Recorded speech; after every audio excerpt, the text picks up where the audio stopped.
a maritime shooting incident near Cuba. At first glance, it looks like a small regional confrontation. But when it involves the United States and Cuba, nothing is ever small. U.S.-Cuba relations are not normal. Even minor incidents can reopen old fault lines. So the real question isn't what happened. It's what this moment represents. The rivalry goes back to the early 1960s. After the Cuban Revolution led by Fidel Castro, Havana aligned with the Soviet Union. Then came the Cuban Missile Crisis. That moment nearly triggered nuclear war. Cuba became geographically close to America, but politically distant, only 90 miles from Florida, yet diplomatically frozen for decades. That freeze never fully disappeared.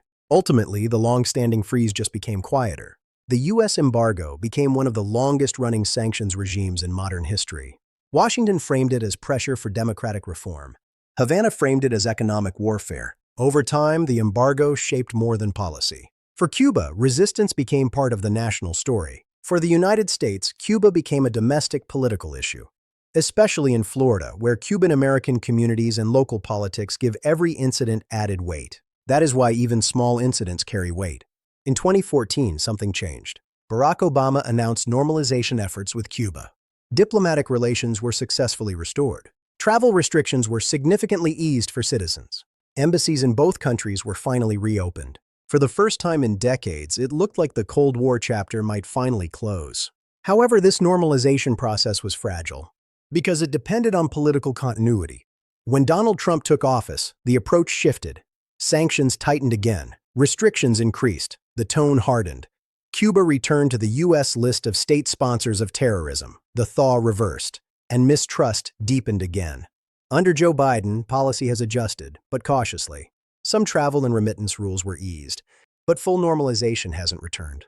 So why has this policy shift been so measured? Because Cuba remains politically sensitive inside U.S. domestic politics.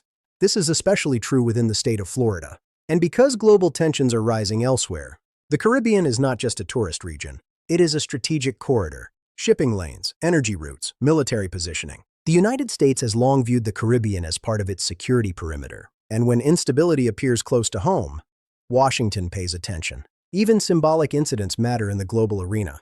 Today's geopolitical environment is different from the Cold War, but not calmer.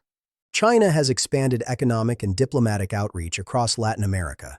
Russia maintains security relationships in the region. Cuba, under economic pressure, looks for partners. So if U.S.-Cuba tensions rise, external powers may quietly increase influence. And that shifts the balance. Will this maritime shooting incident trigger a crisis? But escalation doesn't always start with dramatic moves and small events that accumulate. That's how frozen conflicts slowly warm up. This isn't about one boat or one confrontation. It's about whether the U.S. and Cuba are locked into permanent stagnation, or whether strategic realities will eventually force engagement again. Because here's the reality: geography doesn't change. Cuba will always be 90 miles from the United States, and proximity creates pressure. The question is whether that pressure leads to diplomacy or renewed confrontation. In geopolitics, distance reduces tension, proximity magnifies it. And the Caribbean is very close.